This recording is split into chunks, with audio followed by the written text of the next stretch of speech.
Welcome to Why They Fail, the podcast that pulls back the curtain on why continuous improvement efforts fail. Buckle up, because we're not here for motivational fluff. We're dissecting the short-sighted decisions and leadership agendas that sabotage CI success. But don't worry, we'll clue you in to the few simple keys to success to avoid these pitfalls. If you're ready for the truth, let's do this.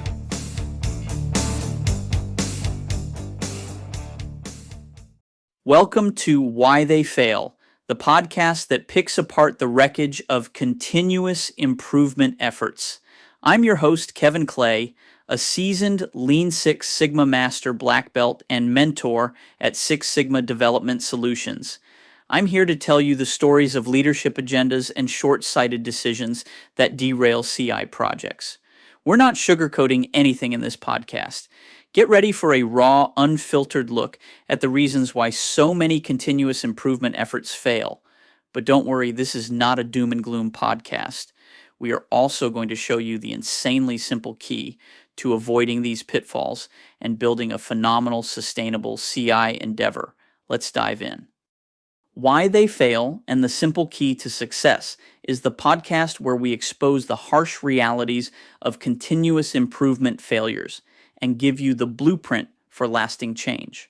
I'm your host, and today we're tackling a question that hits close to home for many of us.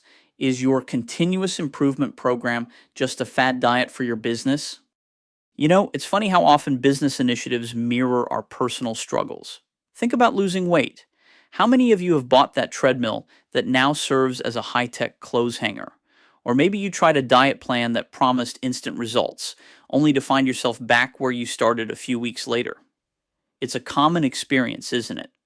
We crave that quick fix, that instant transformation, but real change, sustainable change, requires something deeper, a shift in habits. And here's the kicker.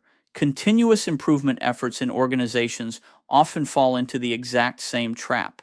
In fact, Aerofill Technologies President Pat Bergen, in a press release about continuous improvement, stated, "Out of every 100 companies who undertake this process, 96 either fail or quit within 18 months. Think about that for a moment. 96%. That's an almost guaranteed failure rate if you don't approach it correctly. It's a sobering statistic, but it highlights a critical point. If you're not changing your fundamental habits as an organization, your continuous improvement program is indeed just another fad diet." So, what are some of these quick fix mentalities that doom continuous improvement initiatives? We've seen them play out countless times. Let's dive into a few common scenarios. Scenario number 1, the Lone Ranger approach. This is where leadership decides to train a single employee, or maybe a small group, to be the company's go-to for improving processes. They're essentially tasked with saving the world single-handedly. I have this conversation almost daily with potential clients. They call, they want to send someone to a Greenbelt course, and when I ask about their infrastructure for sustainability, the answer often boils down to, "We want Joe to lead our CI department and solve our problems." What they're really saying is, "We want one person to take on arbitrary projects based on leadership's agenda in a haphazard attempt to continuously improve." And let me tell you, when I ask our students in class, how many of you were sent here and are expected to go back and, quote, save the world, 9 out of 10 hands go up. My heart sinks a little each time because I know they've been set up for failure. They'll learn valuable tools, but without the right support from educated champions, without mentorship from experienced belts, and without the right infrastructure, their impact will be minimal and even worse, unsustainable. This leads to a few major problems. First, stepping in someone else's sandbox. Imagine a newly trained green belt trying to improve a department whose leader and team aren't educated or bought into the continuous improvement process. You get turf wars, defensiveness, and ultimately a demoralized belt and a stalled project. Second, sub-optimization. When a single belt is expected to fix everything, Projects are often identified based on immediate pain points, not on the actual constraint in the overall system. You might solve a small problem, but it won't move the needle for the company as a whole. And finally, trying to solve world hunger. Leadership without a proper foundation or understanding of how to pick projects often assigns projects that are far too broad in scope, like optimize on time delivery across 2,500 different products. The belt gets overwhelmed, implements a quick fix that lacks real impact, and the project ultimately fails. It's not the belt's fault, it's the fault of leadership. Scenario number 2: when you expect the plumber to build the house. You wouldn't ask your plumber to build your entire house, right? They're experts at plumbing, a crucial part of the house, but they're not general contractors.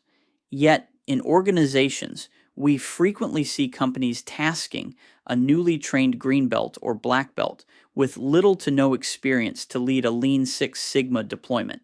It's like asking a plumber who's not even an experienced plumber to build your house. The result? Projects that take too long, go over budget, and are eventually abandoned because they don't deliver the expected ROI. It truly embodies the saying, common sense is not very common. One clear sign of this trap is when continuous improvement becomes leadership's new toy. Suddenly, the new CI person is bombarded with projects that aren't about solving existing process problems through analysis. Instead, they're tasked with I want projects like installing a new ERP system, moving equipment, or managing an expansion. I've even seen CI personnel told to reduce queues in the company's cafeteria because the CEO mentioned it, while critical issues affecting KPIs like on-time delivery were ignored. These arbitrary projects, chosen by leadership's agenda and not based on data, lead to little to no sustainable effect on the company's profit. And guess what happens then? The continuous improvement efforts lose focus and fail within 12 to 18 months, blamed on the methodology or the belt, when the real culprit is leadership's misuse of their new toy.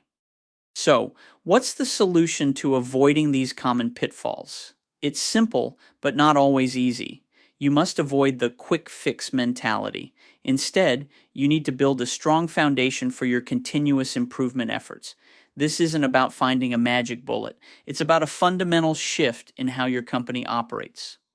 At Six Sigma Development Solutions, we emphasize 7 critical steps to build this sustainable foundation. First, building the plan. Just like you wouldn't build a house without a detailed blueprint, you need a comprehensive pre-deployment plan for your Lean Six Sigma initiative, outlining short-term and long-term goals, KPIs, key participants, and a project hopper. Second, formal buy-in from company leadership. This isn't just lip service, it's the cornerstone of the foundation.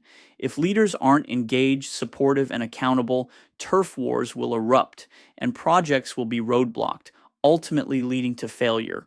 They need to be educated on their roles and understand that continuous improvement projects are prioritized based on company metrics, not personal agendas.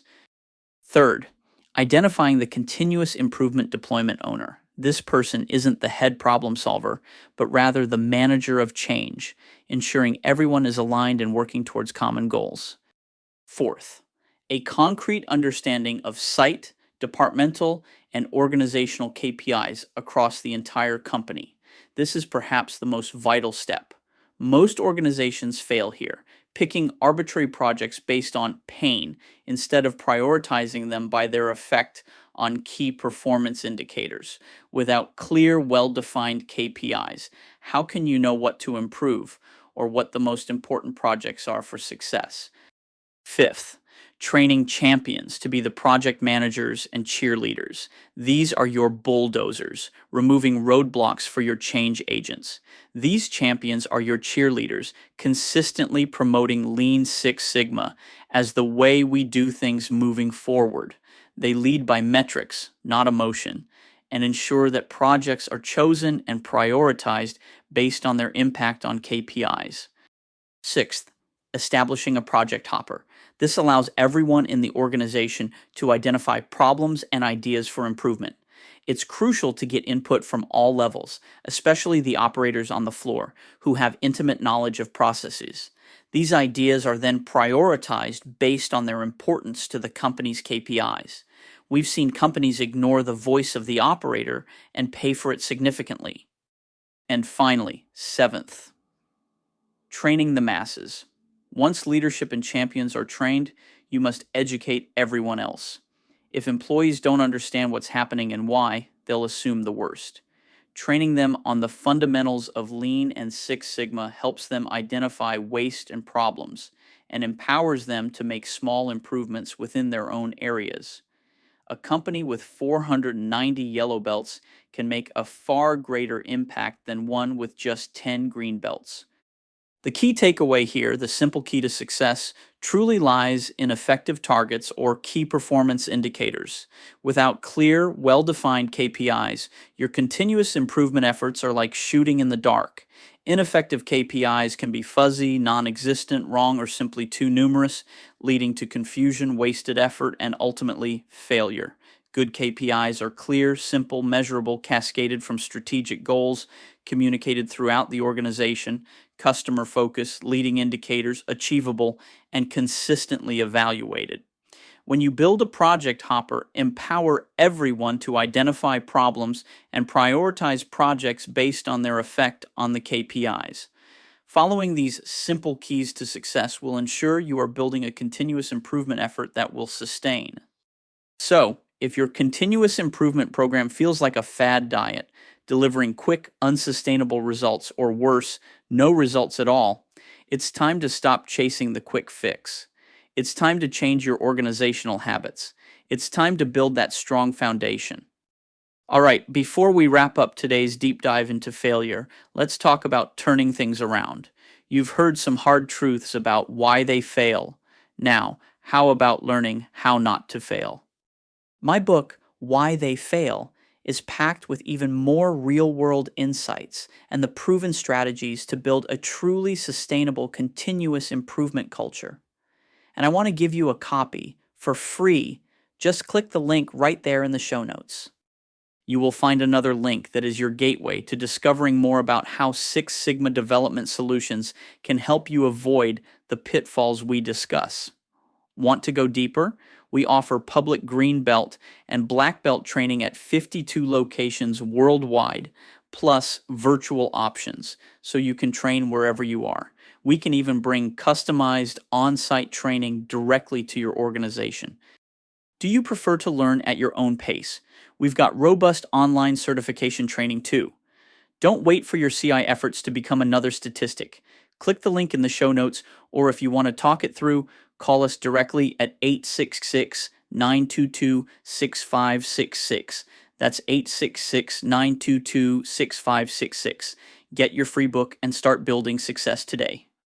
That's all the time we have for this episode of Why They Fail and the Simple Key to Success. You know, the parallels between personal fitness goals and organizational continuous improvement are striking. Just as a crash diet won't give you lasting health, a quick fix approach to continuous improvement won't give your business sustainable growth.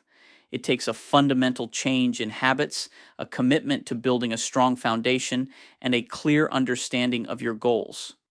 We've talked about the dangers of the Lone Ranger Greenbelt, the folly of asking a plumber to build a house, and how continuous improvement can simply become leadership's new toy. These scenarios, and many others, lead to the same predictable outcome: failed initiatives, wasted resources, and a loss of focus on true operational excellence. But as we discussed, the solution isn't some complex secret formula. It's about getting back to basics and building a solid structure for success.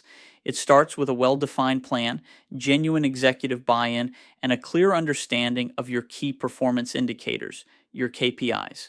Remember, if you don't know your targets, how can you possibly hit them? And it's about empowering everyone, from the top executives to the operators on the floor, to identify problems and contribute to the solutions. If you're grappling with continuous improvement challenges in your organization, remember the words of Einstein: You can't solve problems with the same thinking that got you into them. It requires a fresh perspective, a willingness to confront uncomfortable truths about your processes, and the discipline to commit to real lasting change. Join us next time on Why They Fail and the Simple Key to Success as we continue to unpack the complexities of continuous improvement and, more importantly, arm you with the knowledge to thrive. Until then, keep questioning, keep learning, and keep building that strong foundation for your business. Thank you for listening to Why They Fail. We're on a mission to uncover why they fail so you can succeed. If you're finding clarity and practical takeaways from this podcast, here's how you can help us reach more people. Subscribe to our YouTube channel. It's a completely free way to support what we do. Also, make sure you're following the podcast on both Spotify and Apple so you get every new episode instantly. Your voice matters. Leave us a 5-star review and share your aha experiences, or just give us your questions in the comments on Spotify or Apple. See you next time.